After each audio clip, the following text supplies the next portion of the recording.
Hey everybody. So I'm gonna make sure this okay, that should be working. Okay. Hopefully you can hear me. So hi everybody. So I'm really excited to be doing this live stream where I talk about the next day of Sundance 2018 Sundance Film Festival. And so now I've seen a total of 8 films at Sundance Film Festival, and I have a pass this year, so that'll allow me to see a lot more movies. And you have to excuse me, I'm not at full voice today. That's been the the only downside is I haven't been feeling that great, which is a bummer. But well.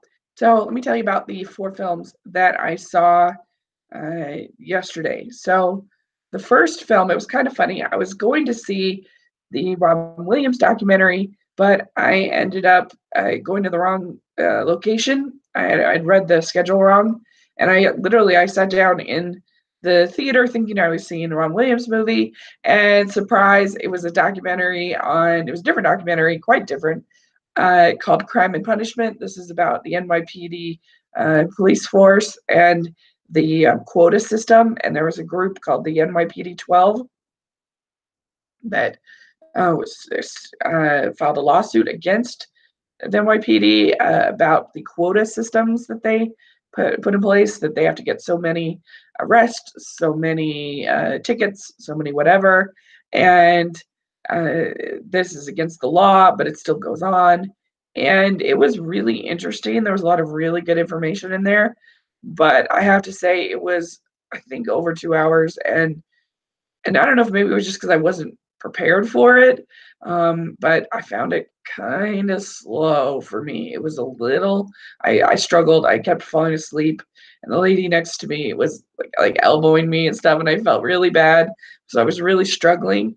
Even though it was really good information, it could have been, I think, packaged in a little bit tighter way, a little more interesting.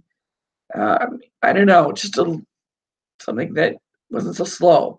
So that one, it's good stuff, worth seeing, important to know about. But I think I would have rather just read an article on it rather than see the movie, to be honest. So there you go. That's that film. So the next ones were what I had planned on seeing. And so it was another documentary. I'm seeing a lot of documentaries this year because with Sundance they're a little bit safer as far as content and stuff like that, than some of the dramatic films. But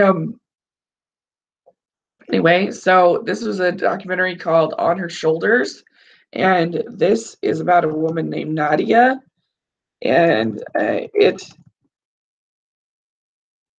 she is a refugee, and she's part of the Yazidi, I believe is what it's called. The Yazidi population that is part of Iraq, that is a minority religion, and that's not a part of Christianity or Muslim religion. And there was basically uh, a genocide amongst her people, an attempted genocide. And they were all sent to Greece and then to Germany, these refugees. And it's a small group. It's like there's I think half a million Yazidis. Anyway, but she's become an advocate for not only for the Yazidi people, but also for refugees and for human traffic victims. And so she's a really amazing woman, and I really enjoyed hearing her story. And it wasn't a messaging. I mean, I love inspirational documentaries, but this was more sort of fly on the wall kind of a documentary. They really weren't setting her up as this like hero kind of character or like this like really strong message kind of movie. It wasn't very manipulative or propaganda, which I appreciate. But also the only thing that was so frustrating about it is that the UN is just so useless. They pass useless things that don't get anything done, and they just sit there and give speeches. And I mean, here, like they pretend like her giving this speech at the UN is going to make some difference or whatever, and she gives like two or three over the course of the many years of the documentary, and they're just useless at enforcing anything or getting almost anything done. And it's very frustrating, very, very frustrating. They can't even really stop or do anything about genocide that's happening. So it's frustrating to me that we put all this money and all this time when it's just I think a place to give speeches as far as I'm concerned. But anyway, that's just me. And but she was a very, very amazing person, and it was a good movie. So then the third movie that I saw was called White Fang. This is based on the classic novel by Jack London, and this is the last animated thing I'll see of the festival. And unfortunately, this was another disappointment. I haven't liked really, I mean, I liked a couple of the shorts in the animation spotlight, but I really didn't like the anime film that I saw. I really didn't care for that at all.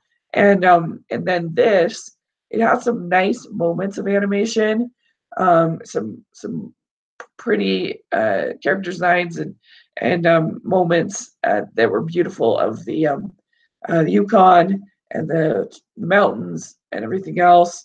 But it was pretty mean spirited, to be honest. And I haven't read the book in a while, but this was part of Sundance Kids, so it's not animation for adults. And I just felt like that some of the characters were pretty mean, and there's a long, rather like disturbing and brutal dogfight scene that just the way that it was done was very like they could have done it way more like subtle and way more like just short and just kind of okay, this is where White Fang is, and kind of giving that idea without it being so like traumatizing. And I'm not like the like biggest dog person in the world, and I found it traumatizing. The kid next to me was very upset, and and I don't think in a good way. It was just it felt exploitative to me. I don't know. I just it felt unnecessary to me, and I would never take a kid to it because just that one scene alone was just too much for me. I didn't like it, and it like I said does have some nice moments, but overall it just had sort of a gloomy feel to it.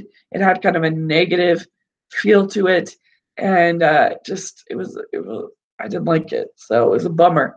But yeah, so this year for Sundance, animation has been kind of a miss for me. There's really only two shorts that I liked quite a bit, but bummer. Too bad because I'm like Mrs. Champion of indie animation. So I was really hoping to love them, but I didn't. So, oh well, what are you going to do?